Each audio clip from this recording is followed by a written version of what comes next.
ইবাদত এবং বন্দেগী। আসলে এই পালাটা কিন্তু সব জায়গায় হয় না। আজকে যখন মনের মতো একজন প্রতিপক্ষ শিল্পী পেয়েছি, আসলে যখন বলি যে গান কার সঙ্গে, যখন নাম বলে আমি কিন্তু চিনতে পারি না, চিনতে পারি না, কিন্তু অনেক ভালো লাগলো দিনার মুখের কথা শুনে।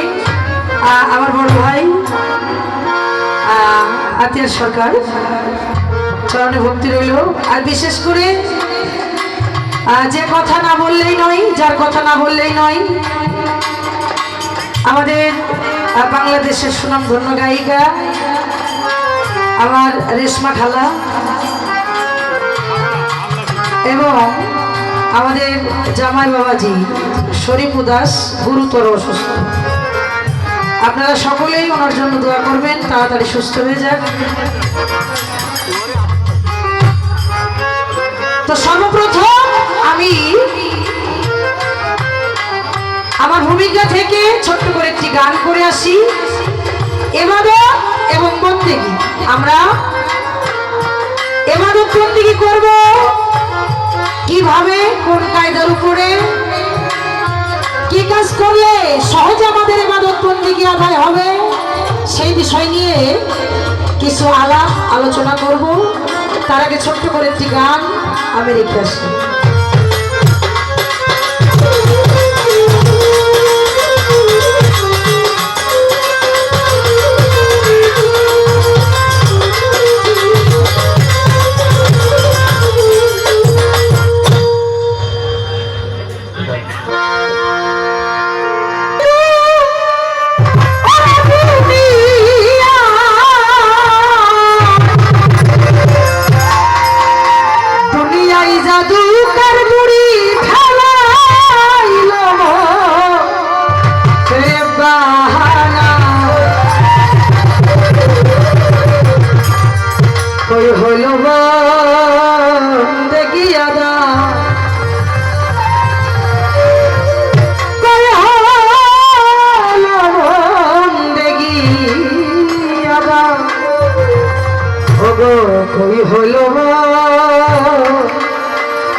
দুনিয়ায় জাদুকর বুড়ি, এই যে দুনিয়ার জাদুকর বুড়ি, এই দুনিয়ার জাদুকর বুড়ির কারণে আজকে আমরা কোনো কিছুতেই সফল হতে পারছি না। তাই সর্বপ্রথম এই দুনিয়ায় জাদুকর বুড়ি একে আগে আমার বসে আনতে হবে দলের কাছে। সেই জায়গা থেকেই আমার গান। দুনিয়ায় জাদুকর বুড়ি, জাদুকর বুড়ি, দুনিয়ায় জাদুকর বুড়ি,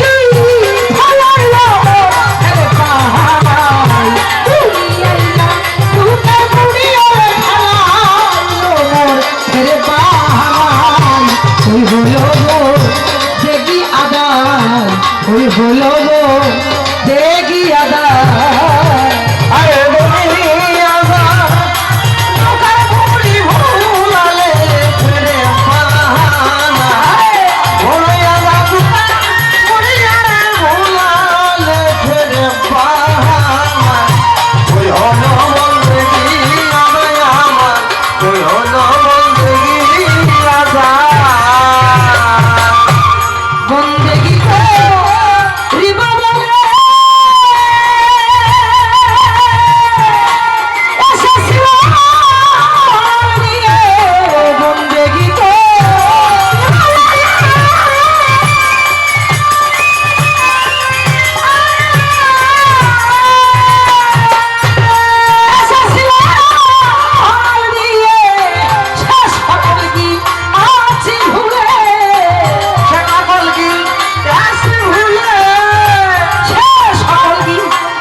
ওই হলো বেগিয়া আর দুনিয়া যা দুকার বুড়ি আর ফেলালে ফেরে পাহাড় দুনিয়া যা দুকার বুড়ি আর ফেলালে ফেরে পাহাড় ওই হলো বেগিয়া আমার ওই হলো বেগিয়া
জাদুকার বুড়ি ফেলাইল আমার ফেরে বাহানায় ওগো কই হলো